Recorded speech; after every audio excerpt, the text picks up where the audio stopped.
आपल्याला माहिती आहे की जगप्रसिद्ध अशी पंढरपूरची वारी सुरू आहे। महाराष्ट्राच्या कानाकोपऱ्यातून लाखो वारकऱ्यांचा समावेश असलेली पंढरपूरची आषाढी वारी सध्या सुरू आहे।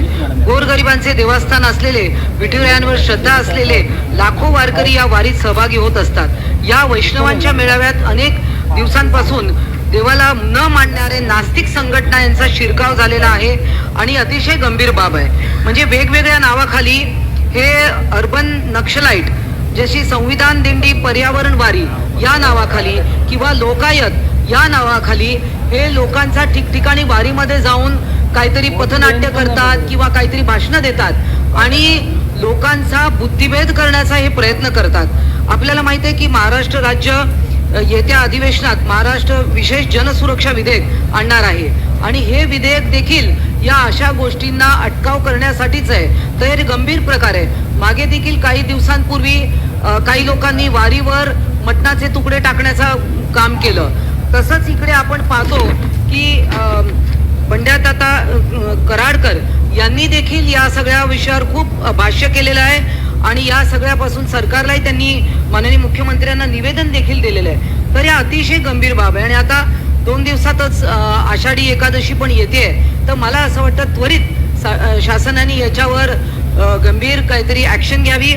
हे सगळे प्रकार रोखले गेले पाहिजे, कारण लोकांचा बुद्धिभेद करणं, त्यांना देवापासून दूर नेणं किंवा हिंदू धर्मावरच आक्रमण करण्याचे हे प्रकार सुरू आहेत। तर शासनाने याच्यावर गंभीर दखल घ्यावी। नेमकं त्यांनी वारी अर्बन म्हणजे वारीमध्ये नक्षलिस्ट घुसले किंवा अर्बन नक्षली घुसले कोणाच्या संदर्भात म्हटलंय ते जरा सांगितलं तर बरं होईल। संस्था आहेत काही, काय कोणती संस्था? त्यांना कोणातरी संस्थेनं पत्र दिलंय आणि त्या पत्रामध्ये संविधान जागृती रॅली किंवा त्यानंतर मला असं वाटते संविधान जागृती आणि पर्यावरण अवेअरनेस बद्दलची रॅली, याला जर ते अर्बन नक्षलवाद म्हणत असतील तर हे अत्यंत खेदजनक आहे, हे निंदनीय आहे। वारीची एक प्रथा परंपरा आहे। संविधान रॅली काढणारी लोक सुद्धा संविधानाचा प्रचार प्रसार व्हावा म्हणून पंढरीच्या पांडुरंगाच्या वारीत सहभागी होतात। कदाचित मनीषाताईंनी वारकरी संप्रदायाचा अभ्यास केलेला नसावा। वारकरी संप्रदायामध्ये खट नट यारे, शुद्ध होणी जारे, दौंडी पिटी वारे, चोखा मेळा असा चोखोबाचा अभंग आहे किंवा कोण्याही जीवाचा न घडो मत्सर, भेदाभेद भ्रम अमंगळ हा तुकोबाचा अभंग आहे। आणि स्वतः डॉक्टर बाबासाहेब आंबेडकरांनी संत ज्ञानेश्वर महाराज असतील किंवा जगद्गुरू तुकाराम महाराज असतील यांच्या अभंगांना आपल्या मूकनायक आणि आपल्या वृत्तपत्राच्या वर स्थान दिलेलं आहे, मूकनायकला।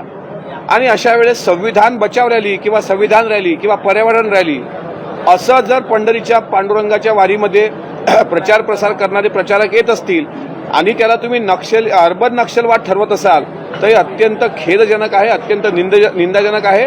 अशा प्रकारचं वक्तव्य त्यांच्याकडून अपेक्षित नाही। कोणीतरी एक संघटना त्यांना निवेदन देते आणि त्यावर ते सभागृहामध्ये जसं मांडतात, मला वारकरी म्हणून या गोष्टीचा मी खेद व्यक्त करतो।